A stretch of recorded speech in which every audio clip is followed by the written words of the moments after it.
In this brief tour, I will show you some of the key features of SPGA Free Edition and do a quick demo of the product so you can see it in action. Let's first talk about the benefits of using SPGA Free, benefits that you don't get with out-of-the-box SharePoint options such as manual creation and SharePoint self-service site creation. First, there's a workflow engine to automate site collection creation. This eliminates manual effort required by SharePoint farm administrators that is time-consuming and not easy to create consistent sites. SPGA provides a self-service site collection request portal for your end users.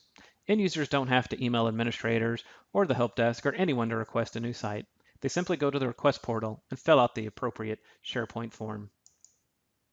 Standard SharePoint approval workflows can be used. Both out-of-the-box approvals and designer workflows may be used to fit your approval needs. All requests for provisioning are logged into a SharePoint list.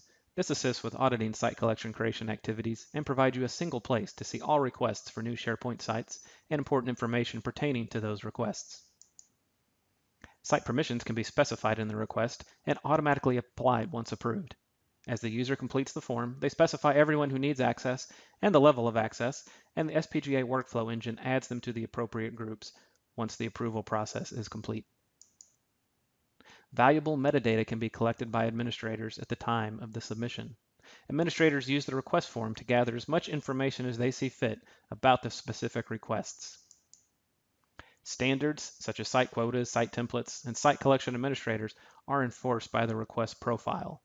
As the administrator, you simply configure these once for each type of request, and you can rest assured knowing that the sites will be created uniformly every time. Now let's have a quick look at SPGA Free in action. I've installed SPGA Free, created a provisioning site, and added that provisioning site to the SPGA service. Those steps can be completed in less than 10 minutes. This screen is showing the site request portal from an end user's perspective. Here we will have our fictional user Diana submit a request for a new internal team site.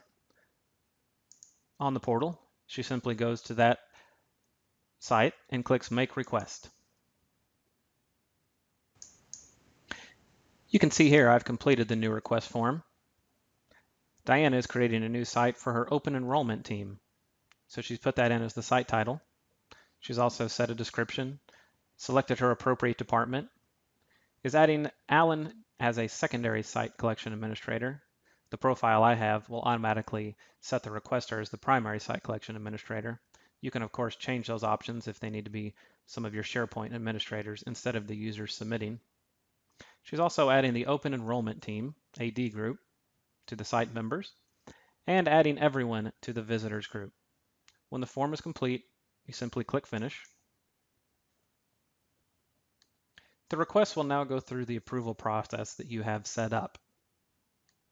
You can see she can check the status of her request over in the right side in the My Provisioning Request console. I can see here the timer job has picked it up, and it is currently being processed. Diana can now see that the site has been successfully created, as indicated by the green check mark in the result column. She's now free to navigate to her site. We can see here it was created with the basic team site definition. If I go check the group membership, here we are in the members group, and I can see that open enrollment team. Here in the visitors group, I can see where everyone now has access. And here in the site collection administrator screen, we can see that Diana was added as the requester and Alan, who she specified in the form.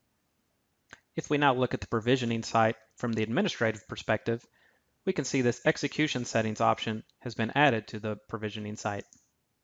I'll click on that for the new internal team site. There are two main items to focus on from the administrative perspective. First, you can see the input fields. This is the simple SharePoint form to gather the information needed for the new site request. We have some custom fields that you can use, as well as out-of-the-box SharePoint fields that you can use. The second thing to notice are the activities. Activities are where it all happens in SPGA. Here, I utilize activities available in the free edition to create a new team site collection, assign my requester as a site collection admin, allow them to specify a secondary collection admin, set a site quota so the site won't grow out of control, provision the site to the proper managed path based on their department selection, and have the approval go to the appropriate business owner based on department, as well as a final approval granted by the IT department. I think you can see that SPGA Free is a very flexible product that can be easily added to your SharePoint environment today. And best of all, it's completely free.